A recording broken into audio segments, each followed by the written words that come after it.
Welcome to Premier Sports Talk. We are live in the studio, bringing you the sports talk show for the people. Let's dive in. What's up, everybody? I'm your host, Double P, host of Premier Sports Talk. And I had to get in where I fit in, like I always like to say. We got Joe Bitonio, 12-year veteran, guard of the Cleveland Browns, is making his announcement today on a stellar career. I call Joe Bitonio our Iron Man. So the ask is, whenever you get in, we're waiting for the press conference to start. The ask, if you can help Premier Sports Talk and bless me by hitting that like button. Drop your comments on how do you feel about this announcement that you're about to hear Joe Bitonio state to the world and the fans of Cleveland. And if you ain't subscribed to the channel, go ahead and tap in, subscribe, and hit that notification bell and become a part of the Premier Sports. All right. Hello, everybody. Thank you for coming today. It's a really special day for the Cleveland Browns, our organization. I'll have to admit, for the organization, Joel, it's a little bittersweet. I think Joel Bitonio embodies everything any team, but particularly the Cleveland Browns, would value. I would argue very strongly that he's a Hall of Fame player. When you look at what he achieved here, it compares very favorably to names like Jim Brown and Joe Thomas and Lou Groza in terms of quality of play, games played, etc. We're excited for he and Courtney and their three little ones who are over here, all appropriately adorned in 75 jerseys. And they'll have their dad back full time. Their dad is already slimmed down. He said he's not quite as slim as Joe Thomas, but he's headed in that direction. Body feels better, etc. And we're also delighted, at least for a year, Courtney, that, and maybe longer, that y'all are going to stay in the Cleveland area. And that'll obviously, you will always be a Cleveland Brown, but it helps when you live here. So we're delighted about that. I think we'd be remiss if we didn't comment and just all of us go through what all Joel accomplished in his career. As you all know, he was a second-round pick out of Nevada 12 years ago and immediately stepped in and started right next to Joe Thomas, between Joe Thomas and Alex Mack. So that was a good place to start, Joel. And early on had an injury, a foot injury, if I remember. And I remember we were debating whether to extend him or not, and could he stay healthy or not. And we obviously decided to extend him. And I don't think you ever missed a game again, did you? I'll look at my notes here. 178 career starts in his career. That's up there with Joe Thomas and Jim Brown. Joel made, here's the most impressive thing, and I think you all know the difference. Joel made 5 Pro Bowls, okay? 5 All-Pro teams. Okay, 5 All-Pro teams. And that's different than making the Pro Bowl. Okay. When you make the All-Pro team, and twice he made the first team, that means he was one of the best 1 or 2 guards in the whole league. He did that twice.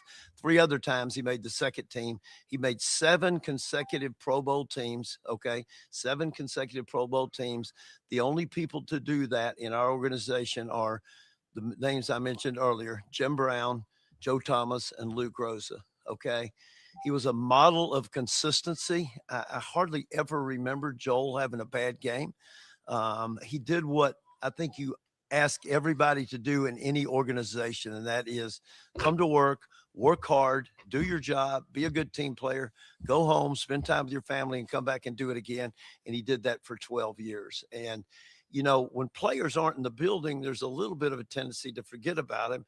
And when he and Courtney and the 3 kids got out of the car today, I thought, dang, I miss that guy, because Joel was so reliable, showed up so often, etc. So Joel is going to come up and make a few remarks, but I just want to emphasize, I hope we can find more players in the future who are as good of players and as good of people as Joe Bitonio, because he embodies everything we want a Cleveland Brown to do. So with that, we'll introduce Joe Bitonio, number 75 from the University of Nevada. So come on up here, big guy.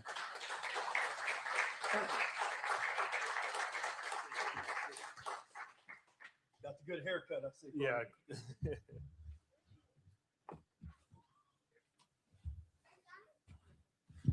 Wow, he lost a lot of first off, weight. I just appreciate everybody being here. He lost a lot of weight. I know it's a little short notice for some people. Surprisingly, it's been in the works for, a little while, getting everybody's schedule on page and stuff like that. We, it took us a little while, but I appreciate the kind words, Mr. Haslam. Everything you guys have done for me and my family. It is like family here, and I appreciate that. So I prepared something, so I'm gonna, try and read it and try and stay focused. It's just a emotional time, because it's what I've done, my whole adult life has been here and been a Cleveland Brown. So it's a big moment, but I'm gonna read some of these words to you guys, and I appreciate you guys being here. When I reflect on my time as a Cleveland Brown, I'm so grateful. I've learned so much. After I was drafted, I had the unique experience of playing left guard in between 10-time Pro Bowl left tackle Joe Thomas and 7-time Pro Bowl center Alex Mack. What a way to learn how to be a pro in the NFL. I saw firsthand their toughness, their ability to play through injuries, the importance of being there for your teammates. I took that with me and did my best to instill that in my teammates later in my career. I sat next to John Greco in meetings. He taught me how to be a pro, take notes the right way, and play guard in the NFL. I was drafted the same year as Johnny Manziel, and we actually roomed together. Wow, didn't know that. To do from him. I got the opportunity to play with and learn from so many guys. I learned how to be egoless from Nick Chubb. I learned to always smile like Christian Kirksey. I learned to chief slam from David Njoku. I learned how to be fiery and competitive from Baker. I learned selflessness from all my offensive lineman brethren. There are truly too many to name, and the O-line is just such a special group. But just a special shout out to Mitch Schwartz, Wyatt Teller, Ethan Posick, Jack Conklin, Kevin Zeitler, and the countless others. It was an honor to share the meeting room and the field with you men. I learned how to be detail-oriented and always show up on game day for your teammates, even if you didn't practice all week or ever, from J.C. Treader. I got to experience Pro Bowls with guys like Jarvis Landry, Denzel Ward, Amari Cooper, Myles Garrett, JOK, and Jerry Jeudy. I learned the feeling of pride that comes with representing this organization among greats of the NFL, and that's a feeling that never got old. I learned about the people behind the scenes who help get the team ready for Sundays. The people in the building help make this place so special. Joe, Pat, Steph, and the training staff who would get me from being barely able to get out of my car on a Monday to ready to play on Sundays.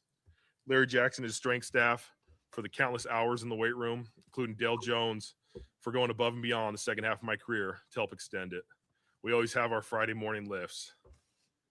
Brad, Corey, Jimmy, and the equipment staff who are always there with any request.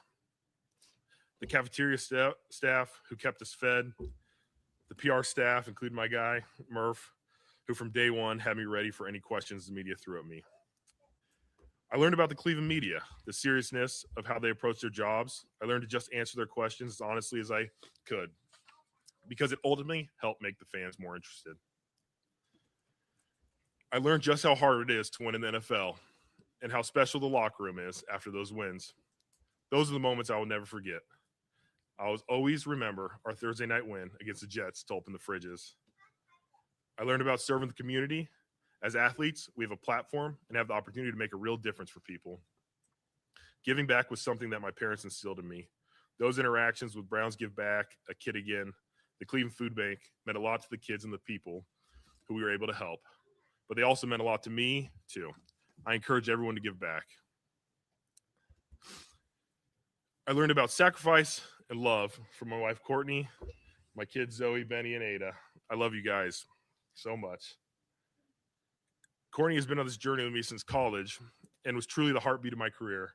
Through the injuries, the wins, the losses, always there, always supportive, and always my biggest fan.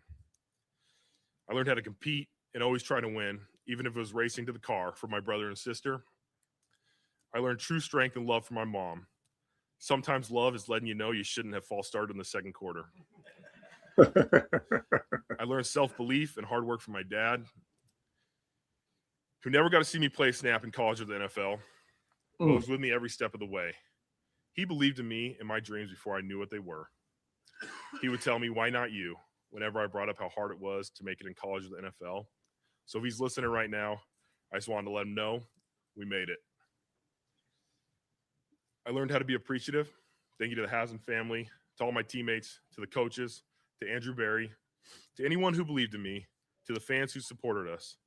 Thank you to everyone I was able to learn from. I learned to appreciate everyone who helped me on this amazing journey.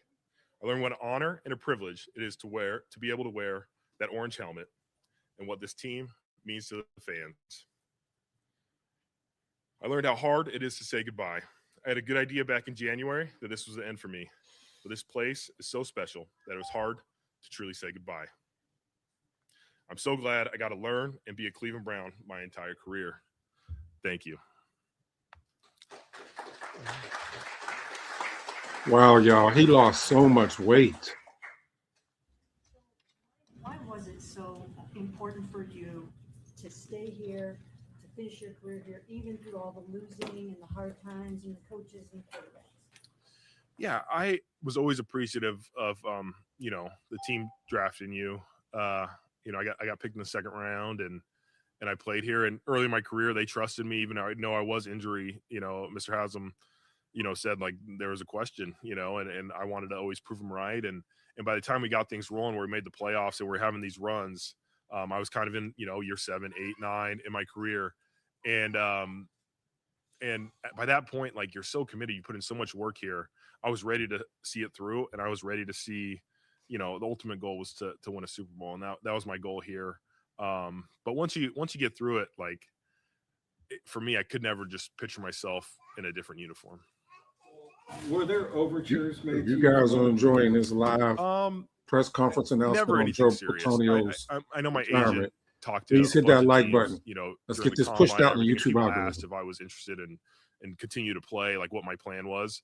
But there never got anything where I was telling people I wanted to play for another team. What made you decide to retire now, Joel? Well, like I said a little bit earlier, the decision was made. Like me and Andrew Barry had a conversation before free agent. I think we signed like 3 interior linemen on the first day of free agency. So that was kind of like me and AB had already discussed that I was, going to retire, and I was finishing up my career. It was really just the timing of the announcement. I talked to my agent, and he's like, I mean, technically, you don't have to say anything. Like you're retired, and he's like, I've been playing football for 23 years of my life, and here for 12 years, and you just want to make sure it's done. I never wanted to be the guy that was like, all right, I'm done playing, but now I want to go make another run at it and come back and unretire. And so for me, it was just, hey, we want to have a finite decision, but we were in constant communication with the team, and I appreciate them understanding. And I'm sure AB had to answer a few questions where he knew the answer to, but I appreciate that. Football's been your life. I mean, even the last college, now the last 12 years. Have you thought about what the next chapter is? I mean, what the next chapter holds for you? What you want to do? Not exactly. I mean, spend some time with the family. They are ready and eager, and be there for them. Enjoy some of the holidays. You don't get you miss Thanksgiving. Parts of Thanksgiving and Christmas and those things. I think all that stuff would be very cool. But for me, on like a professional level, I haven't really dove into exactly what I want to do. When the Browns finally made the playoffs with you playing, there was the COVID game. Yeah. You had to miss the Pittsburgh game. You had to sweat that out for them to win to see your first playoff game. What was that game like for you watching it? Yeah, it was, well, thank goodness it was a rout. Like the Browns kicked some butt. After the first snap, I was just like, all right, we got a chance here. You don't know. I mean, we're missing Denzel. Like there was a lot of guys that were out, Coach Stefanski. And so, but being a fan is brutal. I was definitely sweating and I was, it was unbelievable though. My neighborhood like knew I was at home, and they started lighting off fireworks after the game, and they threw like a little parade down the street. So it was an unbelievable experience because, we got the win. I think it would have been heart wrenching if you're sitting there and the team loses. Joel, you said in that letter you wrote this morning that you've never been here before they drafted you, right? You didn't come out and visit.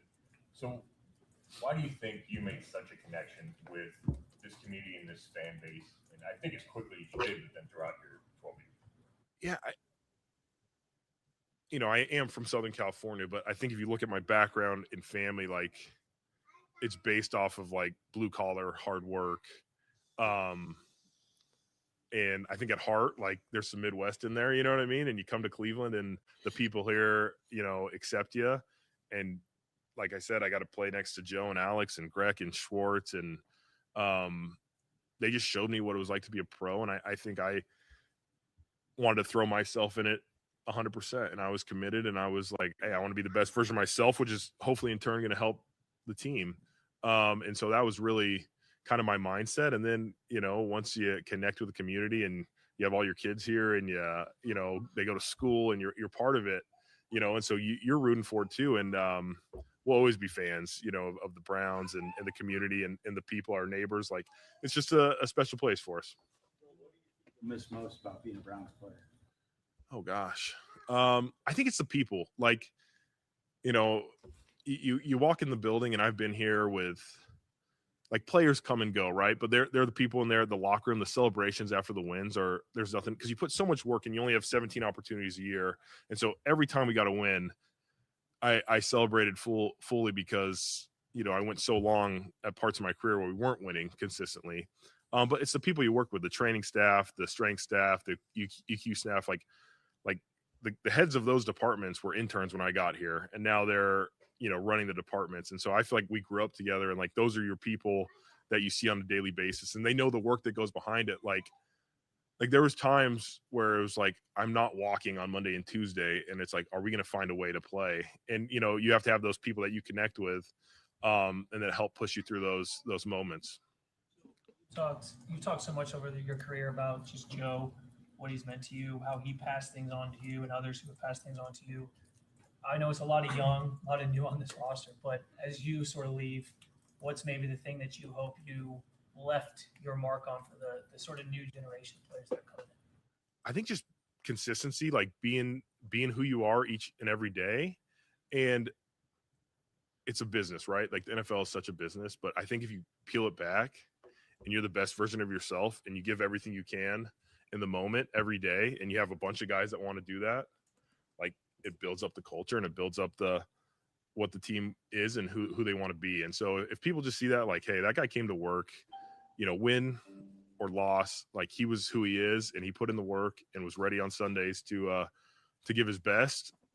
To me, like, I think that's how you build a culture of winning. How were you able to maintain such a positive attitude week in, week out, year in, year out, through all the losing? I mean, I remember Joe Thomas saying that it really got to him emotionally, but you just were, you just seemed like you were always there with a smile on your face, and you kept the locker room up and fans up and gave everyone some hope. How did you do that? Yeah, losing is not easy. Like everybody plays the game to win the game, but I feel like I woke up in the mornings and I was like, I'm playing in the National Football League, for the Cleveland Browns, and I get to go to work and I'm healthy and I'm playing in these games. And so that was special. It was just a moment. It's like what you dream of as a kid and you're living your dream. And like, I do think positive vibes are contagious, right? Like if you're a positive person, like hopefully that rubs off on some people. But to me, it was like I was living a dream every day that I got to come in this building and be a part of it. And the ultimate goal was to try and, lift a Super Bowl. And that's why I tell people like the best moments were going to those playoffs because we were getting closer and you wanted more of those moments, but like those wins and those locker rooms made up for all the tough days you had. I want to speak for the group for a second and say we appreciate all the times in the quiet, empty locker room that you stayed and answered questions. And I think one in particular, the walk back to the press box in New Orleans in 24, we're like, this guy can't ever retire. we need it. But is that something that came natural to you? And why was it important for you to always step up and do that? Yeah, I think for me, our PR team, Dan, included, PJB, always made it a point like, it's your guys' job to obviously tell a story about what happened. It's our job to give you guys the information to help write that story. But if we can control the narrative in the sense of, hey, I was out there, I experienced it, I played the game, and if there is something I need to take blame for, I can. You know what I mean? And I'm not passing blame to anybody else.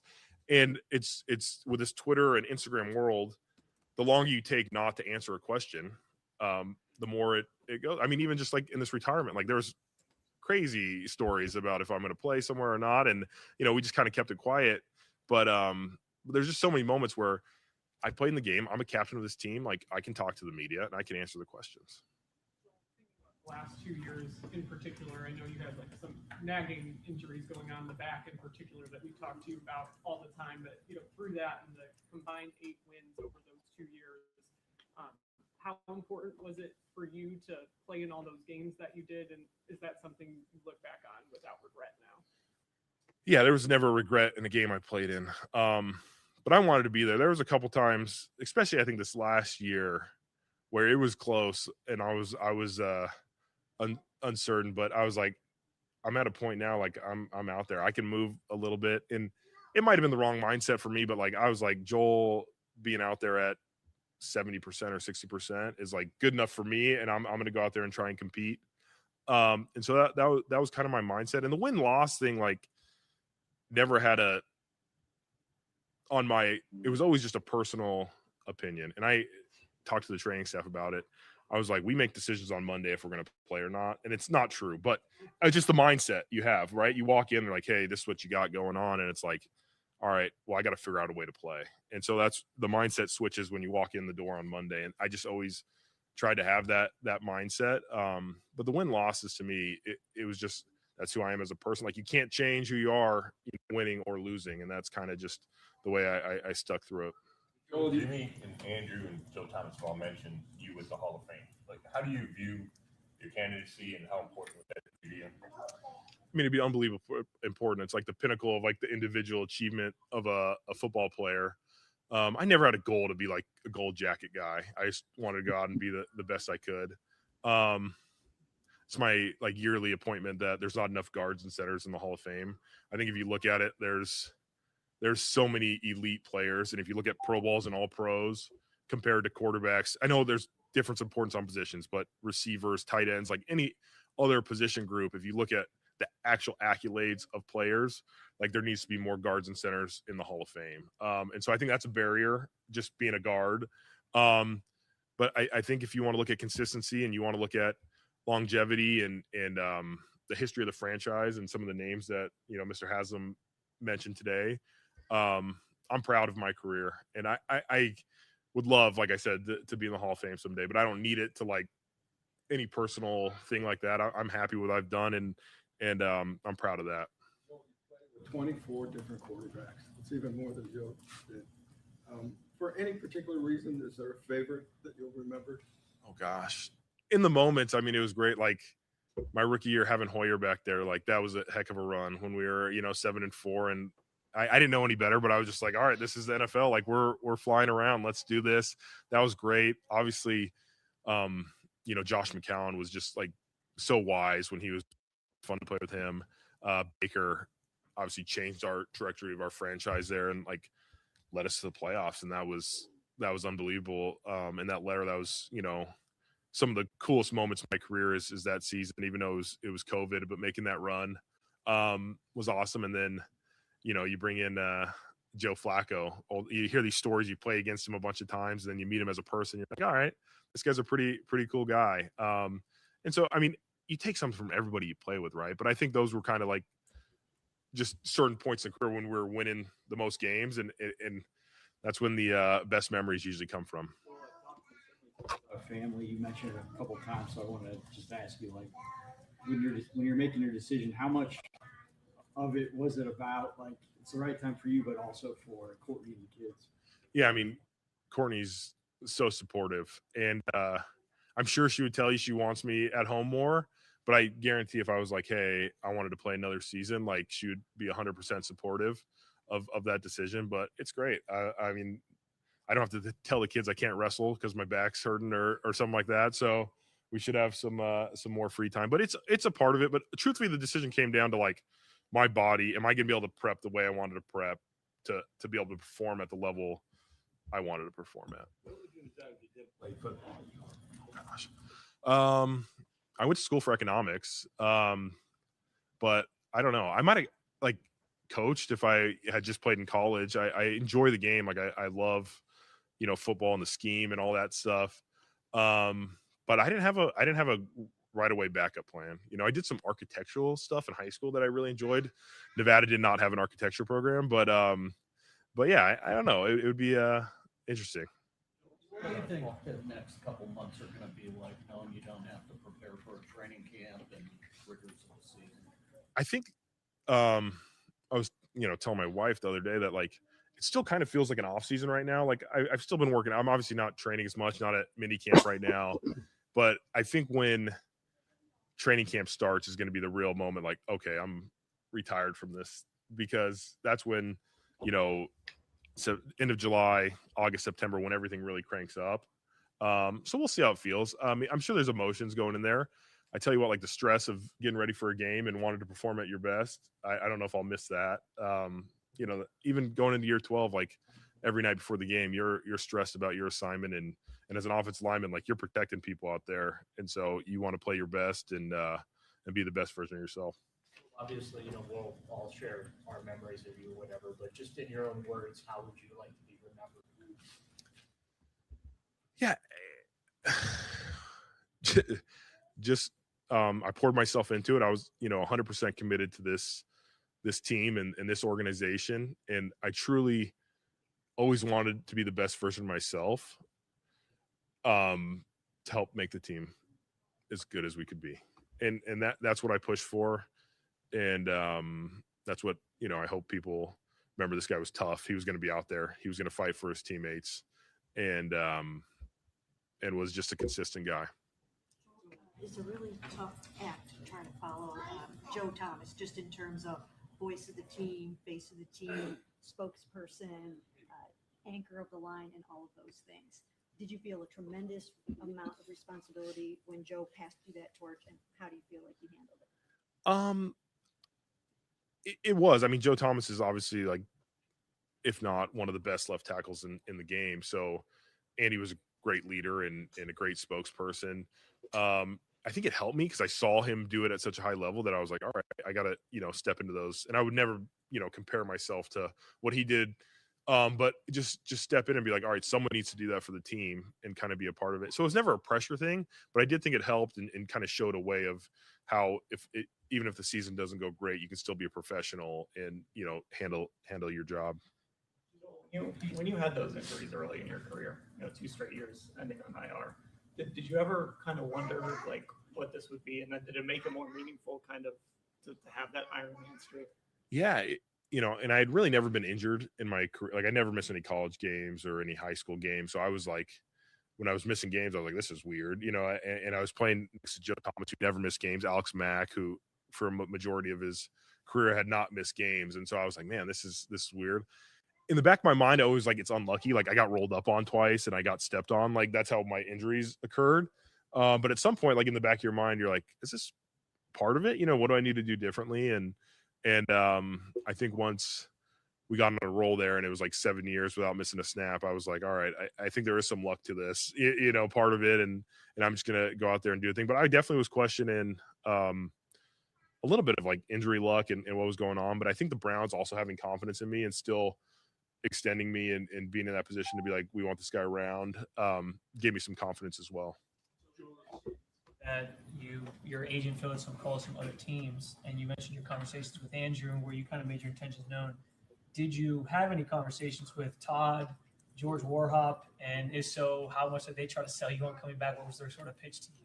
Yeah, I went up and met him because I was rehabbing my elbow. I had a little elbow cleanup, and I was rehabbing my elbow. So when they got hired, I went up there. I mean, I know Coach Monken from when he coached here, obviously, and then I've only heard good things about George Warhop, like from Joe and Alex and Mitch. Like they all love him as an O-line coach. And so I went up and talked to him, and they were pretty clear. They were like, hey, we want you back if you want to play football. So it was very cut and dry, but like they were like, yes, he's like, we want you in the room if you can do it. And Coach Monken talked about the Baltimore game where I chased down that interception, and he's like, even though you guys were losing and stuff. And he's just like, we want those type of people, in the building. And so it was just a open communication of, hey, like we would like you back if you want to keep playing. But it was definitely, they understood, where I was coming from on my decision. Joel, is there a specific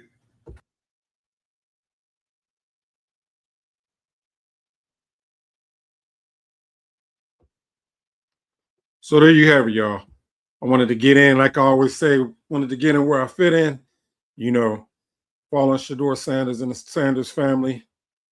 You can't help but following Shedeur, becoming attached to the players of the Cleveland Browns. Joe Bitonio had a stellar career.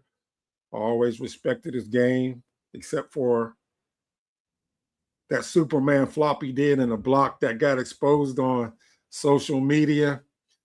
But all in all, Joe Bitonio was committed, true to the team, played for 12 years in the NFL, which is an historic, long career. A lot of players don't have the ability to play that long in the NFL, and he did it at a high level. And he always was there for his teammates. He didn't care if he was injured or not. If you listen to the whole interview, you heard Joe say that there was days where he couldn't walk. He couldn't walk during the week, but when it came time to play, he showed and played in the game. If there was any way possible for him to play in the game, Joe Bitonio played in the game. Out of his 12-year career, to my knowledge, he's only played one playoff. But when I saw the announcement, that breaking news that Joe Bitonio was making his massive announcement that he was retiring, I only felt like it was proper to jump in and tap into this live interview, share it with you all, and I hope you all enjoy it. The plan is for me to come on live today. It's officially NFL mandatory training camps for all NFL teams. And I'm scheduled to do a live collaboration with Reese Will today. Matter of fact, I'm supposed to be hosting it. So I got to prepare for that. I got to jump on a corporate call, but I want to thank you all who's tapped in and supported me. And I appreciate you all. Hope to see you all at 2 o'clock. Y'all have a blessed rest of your day. And I'll see you when I see you. Hold on. I got one more thing I need to pull up here. I got to pull up here. There's one thing about Cleveland, Randy. It's the media and the fan base are not the same. Dog Pound got those dog bones for your ASS. I totally agree. What I've learned since I started my channel and following Shedeur since July 4th of last year is not the fans. It's not the generational diehard fans. It is the toxic Cleveland media. I've never seen any local team media, not just by the way they spread the negative narrative on a particular quarterback year after year after year, but the whole team. It's like the Cleveland Browns local media. I'm talking about the Mary Kay Cabots. I'm talking about the Tony Grossies. I'm talking about the Lauren Hardy. I'll just say Laurel. That's Mr. Lima on 92.3 The Fan. Is they need therapy and they need to officially retire. Thank you, Black Prayer. I will be on that too. I know Reese got something going on, but I sent him the link. The plan is for, hey, if I got to be Lone Ranger today, I'm looking forward to this mandatory live highlights. I'll be in here. But I like to tag team with Reese. It makes the live feed a whole lot easier. But see y'all at 2. Thank you for blessing the channel. Whenever you watch this live feed, like the video. Drop your comments in whenever you watch it. If you ain't subscribed, subscribe to the channel. It's free. See y'all at 2. Y'all be blessed. See ya when I see ya. Yeah, that's what I'm talking about. Atlanta. Go, man, go. All right. Feeling good. Thank you all.